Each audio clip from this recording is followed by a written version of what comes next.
we're just gonna focus on getting a lot of this, of the larger scratches of the clear coat off.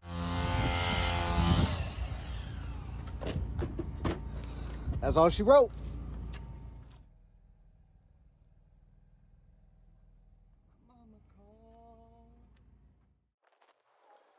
All right, guys, today I'm gonna take you through a little bit of our wash process. We're gonna start on wheels. Always like starting on wheels.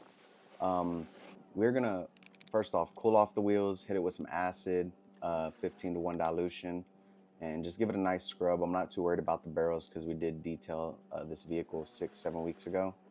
So we're just gonna hit it with some acid, clean it off real good, get it nice and shiny, and then come back with the Adams to help neutralize it. Adams does a fantastic job on pulling off any of the browning on the tires, especially when they're in this good of a shape. It's basically just a quick pass. This vehicle's not too dirty. Another thing I like to do is I don't really carry water in my wheel bucket. I just kind of rinse my brushes as I go and use the bucket to catch any water in between doing the wheels. Also, so I'm not laying my brushes on the ground.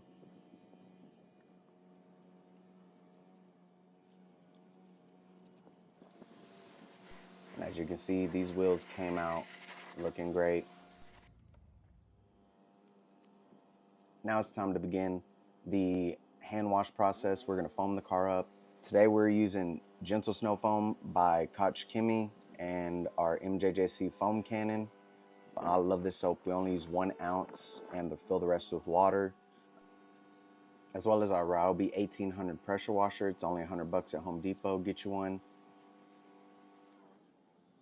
Next, you'll see me go in with the Mitt on a Stick by Auto Fiber. I love this because, you know, short people problems, but then also it does have its safety benefits, because if you're ever working on uneven or slanted driveways or anywhere where you can't put the ladder, this definitely makes it a lot easier to hit those areas. For my contact wash, I use the Flat Out Pad by Auto Fiber to hand wash the rest of the vehicle. This is typically my wash media of choice, as I could use it for rinseless, I could use it for foam washing. Basically, any way I want to wash the vehicle, I could wash it with this pad.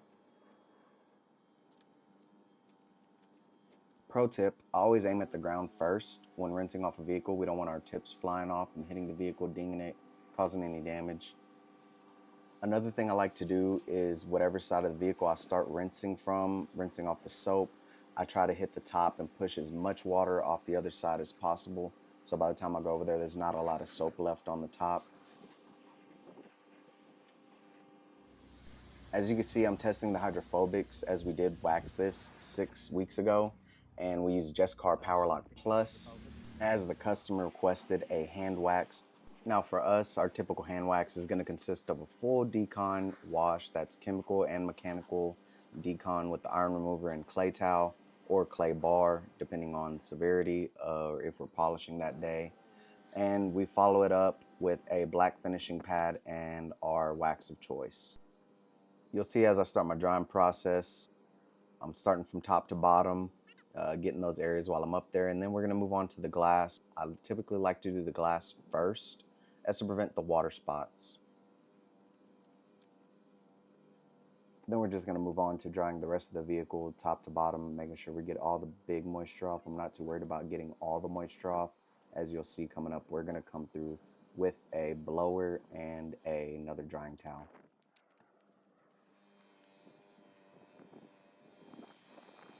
Now you'll see me pulling out my blower and my electrical reel. We're gonna start on the back glass just because the sun was really hitting it that day, and then we're gonna move on to the cracks and crevices, blowing out any leftover moisture and soaking it up with the Dreadnought Junior. Now, as you'll see in this clip coming up, the reason why I'm doing voiceover this time is because I forgot my mics at home, or I didn't charge them. I forget the reason.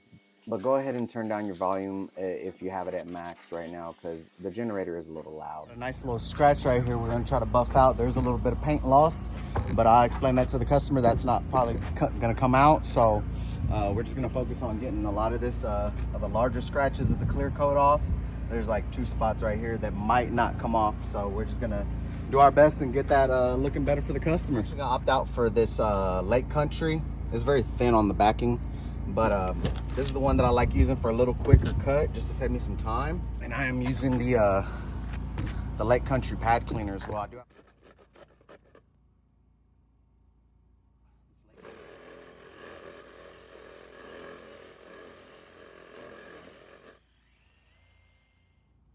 Now here I'm using the Lake Country wool pad with the heavy cut from Koch Chemie H901, just 3-piece size drops, and we're gonna dab that on the surface and get to polishing. No specific pattern, just really attacking the scratch and making sure that we get that buffed out as much as possible. Now, as this being my first upload, there's gonna be plenty of bloopers, guys. Feel free to leave your comments below. Don't forget to like and subscribe, as the content will only get better from here. Can't get no worse. Then I'm gonna go ahead and turn the speed up to a speed 3 on the polisher. I'm using the Rupes 3-inch battery powered. I think this is perfect for these types of jobs, or even headlight restorations, as I'll use later in this video. I'm using the 3-inch Rupes battery powered polisher. I think that's perfect for these types of jobs. Just get in, get out, tackle the scratch, or even headlight restoration, something like that. I use this polisher a lot for those types of jobs.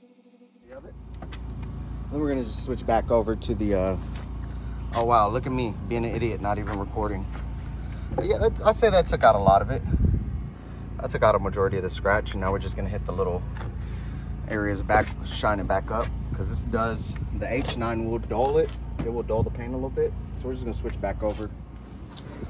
So I'm gonna be using the P601 because I did wax this car, and I do want to leave some protection behind, even though we are removing a defect. That's gonna enable him to, you know, retain some of his protection. And also I want to test out and see how long this lasts. So I'm gonna let him know, hey, the whole vehicle's waxed. If you have any problems with this area, we'll come back and touch it up complimentary. So just something to look out for our customers. Make sure we try to be as efficient as possible, and also make sure if it works out, it works out. If it don't, hey, we're gonna show back up and fix it. Now, as you see, I'm using the yellow Rupes to, you know, get the finer details out and get that shine back into the paint. It doesn't show so much on camera, but in person, it looks dull, to my eyes at least. What you'll see me doing here is I'm just massaging the polish into the paint, starting to break down the polish and really getting it worked in, spreading it out. And then I'll turn it up to a speed 3 and really just refine it and take my time evening out the clear coat on the top surface.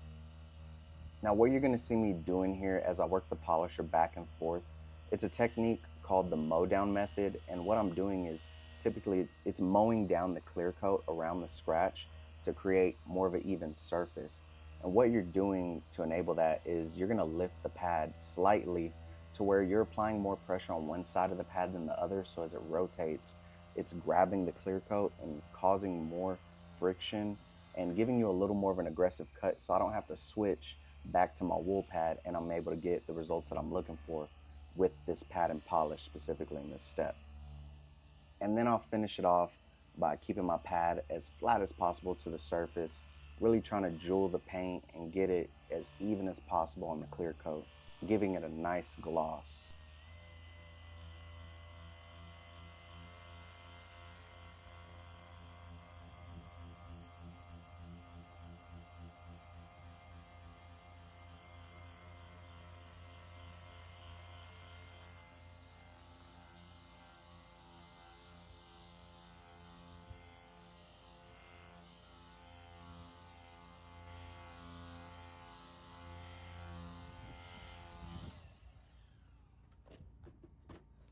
That's all she wrote. Now they always say congratulations. Work so hard, forgot how to vacation. Now, guys, ignore my terrible singing in the background. I was just really in the zone that day and really happy with the results that I was able to achieve with this job. I'm wiping off the polish, as you see, with a Harbor Freight microfiber. These are called Grant's towels, and you can find them at Harbor Freight. They're $10 for a 12-pack, very affordable for anybody that needs some good quality towels. Now I'm pouring some water on the surface just to see the hydrophobics and see how well it beads off and repels the water from the surface. This is probably maybe one of the first couple times I'm using this polish and really seeing how well the hydrophobic works. And as you can see, it's beating off the water really good. And also at the top where I didn't polish, I'm kind of testing out the Just Car Pro Lock and kind of seeing where that's sitting as well. Now that we're done with the polishing, I'm going to be applying Solution Finish Trim Restoration. And surprisingly to me, this is actually an upsell. I didn't realize it at the time, but last time I waxed the vehicle, the customer gave me some Armor All that he requested on the vehicle and all the plastics. And it ended up just making it look ashy and shiny. And I kind of told him about Solution Finish and some of the results that I thought we'd be able to achieve on his vehicle. And he didn't say anything at the time, but whenever the scratch came up, he ended up getting the headlights done, adding the trim, and we ended up having a really good day just off of doing our best to educate our customers and give them the best look possible on their vehicles. And he was happy with the results. Definitely, he noticed the difference right away. Now that we're wiping off the first coat, we're kind of taking a step back and looking at the results. As you can see, this is the side we haven't done yet.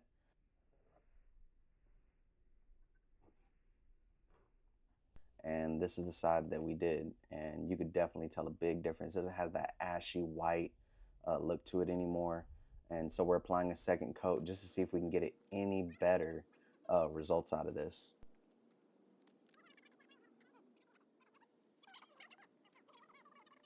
Now that we're done kind of seeing the results that we can expect, we're applying Solution Finish to the rest of the vehicle. Shout out A1 for stopping by and helping me out with this vehicle right here. He had to leave, but definitely big shout out, big thanks to him for stopping by and helping us. Now we're just going around the rest of the vehicle, applying it. This is just how you apply it. Simply wipe it on, you let it sit for a minute, maybe two, and then buff it off. Now, any of this that gets on your paint, just wipe it off immediately and you have nothing to worry about. Just don't let it dry on the surface. So at some point, my client had the rear bumper replaced and he didn't like the way the handle looked mismatched on the rear of the vehicle. So we applied the Solution Finish, made sure everything looked uniform. And once again, wiping off any of the excess solution that might have made its way onto the paint. Here I am applying it to the top trim around the truck bed, and this will give you a great 50-50 shot of what it looks like wet compared to dry. The right side is already done, and the left side is going to be your wet side. The Solution Finish has had a efficient amount of time to soak into the plastic, so here we are wiping it off, getting into the door handle, making sure we get any of the excess liquid left behind. Time to buff off the top trim and move on to the next area. We're just going around the rest of the vehicle, making sure everything gets a good coat of Solution Finish.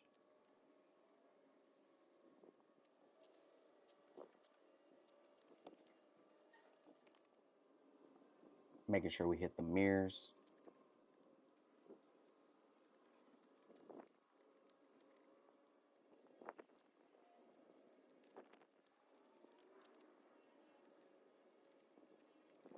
Now, this is not something my customer asked for, but we noticed some debris inside the vehicle, so we went ahead and vacuumed the floorboard as well as the seat, as he's the only person that drives this vehicle. Now that we're done with this vehicle, it's time to pack up and move on to the next job. All right, that's it. We're back at home, and I'd like to say a big thanks to everyone for tuning into this video. Obviously, with it being my first YouTube upload, is definitely a big learning curve. So I appreciate everyone's patience when it came to uploading this. Any criticisms or comments, anything you'd like to see in the future, leave that down below. And don't forget to hit a like on the way out. And if you like what you see, subscribe, because it's only going to get better from here. Thanks, guys.